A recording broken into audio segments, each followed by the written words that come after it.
Greetings, my dear viewer. You're on the channel, The Price of Cheating.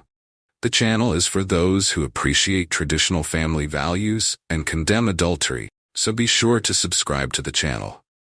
Let's get started. Once we had set up our dining room, we rarely used it, as we preferred the cozy atmosphere of the kitchen. This had been the case for quite some time. I placed our work desk there, and its richly decorated design provided ample space for everything I needed to organize. I must admit I was a bit obsessed with cleanliness, and I loved the soft, diffused light that filled the room. Then she walked in, her new high heels clicking on the floor, announcing her presence. She called out to me, but I was focused on my work and didn't respond until I had finished. Finally, I enthusiastically shouted back, "I'm here. Did you come in for a minute?" Rolling her eyes, she stepped into the doorway. "What is it?" she asked, clearly in a hurry. I pulled her close and embraced her. At 47, tall and graceful, she had an attractive figure. Her chest was beautiful, not too large but very responsive. Having no children, she hadn't faced the struggles of post-pregnancy weight. Her weight was nearly the same as it had been when I married her 27 years ago. I always admired her chestnut hair, so I was a bit upset when she decided to go blonde 4 months ago. She looked a little cheap, though maybe I'm being biased. "I won't take long," I reassured her.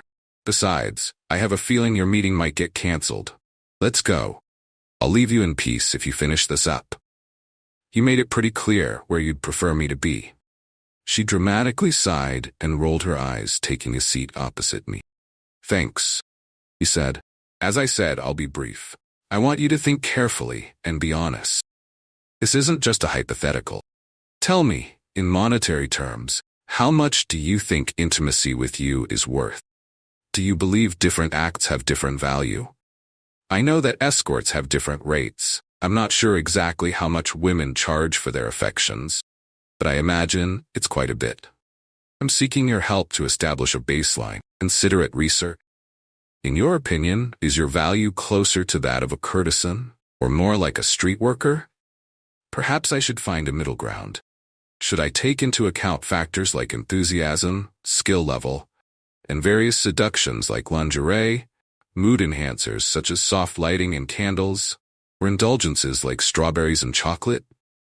I'm also considering the appeal of motel rooms and other similar options.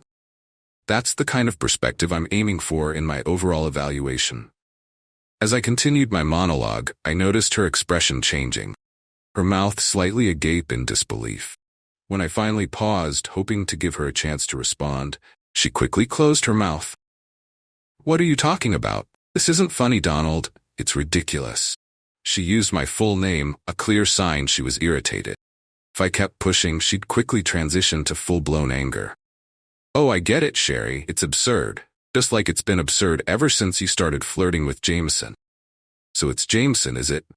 What a pretentious name. He's just a bumpkin in a suit. His friends call him Jimmy Jam, and that name fits him better." Her eyes narrowed. I could feel a storm brewing. "Go on, Mount St. Helens, erupt already. I've already told you nothing's going on between us. He doesn't even mean that much to me. Is that really what this is about? I swear, if you mention him one more time, I'm walking out of here." I couldn't help but smirk. Jameson, Jameson, Jameson, Jimmy Jam. Sounds like a rapper name, doesn't it? A backwoods rapper, Jimmy Jam Jameson, rhyming about his pickup truck, partying hard, and maybe even getting involved with married women. I see a bright future for him and lots of money. Surprise flashed across her eyes, and then they narrowed again, as if she was starting to understand what I was getting at. "I'm really sorry, Sherry. I got sidetracked, and it won't happen again. Let's switch the subject back to something more practical. Honestly, I had my doubts about coming here at first. Even though my career was going well, with each passing day, I appreciate this place more and more. Yesterday was pleasant, and I even played golf in the last week of February. I'm puzzled by the unpredictable weather. I'm planning to stay here no matter what. And you know what I like most about this place? It's still possible to file an alienation of affection case, which means you can sue someone for taking away your spouse. After all, This is one of the few states where it's still an option. Although it takes a unique set of circumstances to win and receive compensation, it's an intriguing possibility. That's why I dove into this research. I want to prepare a comprehensive report outlining the types of behavior in question, their frequency, and the methods I use to gather the data. I have a few video recordings and several witnesses, which should form a solid foundation for my conclusions.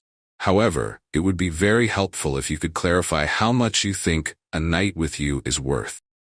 Almost like a consultation with an expert.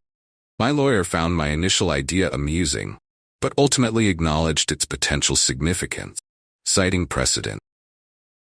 This could potentially change how people view this type of lawsuit.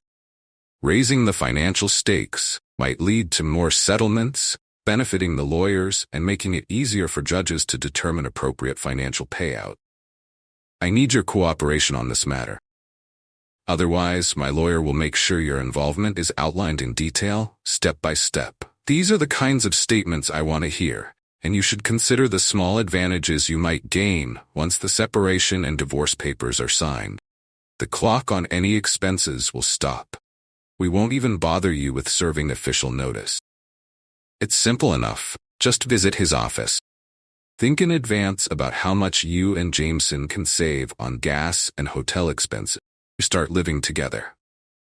By the way, he does have a spare bedroom if he can convince his wife to agree. Incidentally, I've shared my findings with her, and she plans to use them in her case against you, so you might want to meet somewhere else. You could even split the attorney's fees with her. His eyes fell on Sherry, unconscious on the dining room floor. It wasn't so much a fall as it was like a balloon deflating as she sank down. So much for being an expert consultant. But that didn't matter anymore.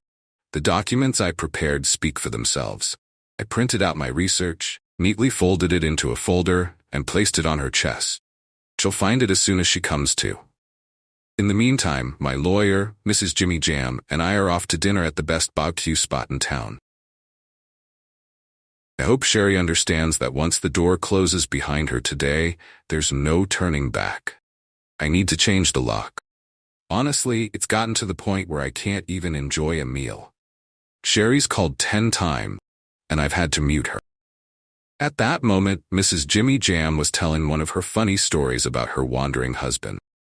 She mentioned that she's considering writing a book called Life with a Dog. It turns out Sherry isn't the only one in his life.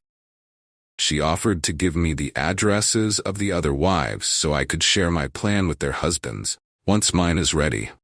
After all, we wouldn't want everyone flipping the script at the same time, right? I refocused on her story. Things were far from simple. Sherry wasn't ready to end the marriage. She was genuinely remorseful, insisting it would never happen again, and that she had learned from her mistakes. For 5 months, she fought to save the relationship. But eventually, she gave in, signed the divorce papers, and went back home. By the time the process started, Jameson had attracted media attention, and the judge, an eccentric old-timer with 2 ex-wives, allowed me to testify as a witness. The courtroom burst into laughter when he tried to blend into the background. Surprisingly, he turned out to be quite wealthy, owning half a car dealership, and I ended up receiving a larger settlement than expected. Mrs. Jameson got the house and a quarter of the dealership. When it was all over, she shared my findings with the other 3 husbands, and it turned out he was lucky to keep his job as a car salesman rather than owning a stake in the dealership. For almost 3 years, I avoided women until I met a fiery redhead from the countryside, a widow with 2 young sons. I started coaching her kids in soccer when a friend convinced me to give it a try. At first, things didn't click between us, but over time, we grew warmer toward each other. She often teased me about my chivalrous gestures in public, like holding doors open, pulling out chairs at restaurants, and always being attentive in social settings. She kept joking until our 3rd date, when I finally lost my patience. I told her, "If you don't like being treated like a lady, that's your choice. But if you're with me, I will treat you that way. If you want to be treated poorly, go back to where you came from." She looked confused but quietly waited for me to open her car door, and we drove home in silence. Later, as I walked her to her door, she apologized. I did my best to explain my point of view. I was raised with certain values. My grandfather believed that women should be treated with respect in public, like a lady, and in private, like a partner. And of course, he had his own views on intimacy. Your eyes glimmer in the moonlight, and if I were to be in a relationship with you, how would I engage with you in that intimate space? I would cherish you as an incredible individual, focusing on making our time together truly unforgettable. My goal is not dominance or control, but rather to be a lover who leaves you completely fulfilled. But I feel we haven't reached that moment yet. Do you know what might be holding you back, my dear? Overthinking. The next morning, we were late picking up the boys, and her mom gave us a knowing smile. A year later, when we gathered them around the table to share the news that in 5 months, I would be their new dad, they burst out in joy. We had a playful relationship, and I joked with the eldest, telling him he would be the one to carry the ring. The youngest was curious to know what his role would be. "What will my part be?" he asked. I replied, "Well, we'll need a flower girl." "Mommy, Daddy wants me to be the flower girl," he exclaimed. I reassured him, "You'll look absolutely stunning in the dress." He seemed on the verge of tears, so I took him into my arms and sat him on my lap.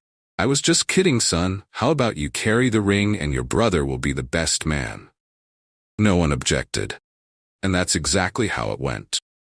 5 years later, it's amusing to hear them grumble about having to look after their little sister. After that, I never saw Sherry again. According to my older brother, she lived alone and worked 2 jobs to support herself after the divorce. It was as if she disappeared. And you know what? I don't regret for a second that Sherry cheated on me and our marriage ended. I'm even grateful to her because now I'm truly happy with the woman who gave me a daughter. The only thing I regret is wasting 27 years on someone who didn't deserve me. This concludes the story. If you like it, then put your powerful like and subscribe to the channel.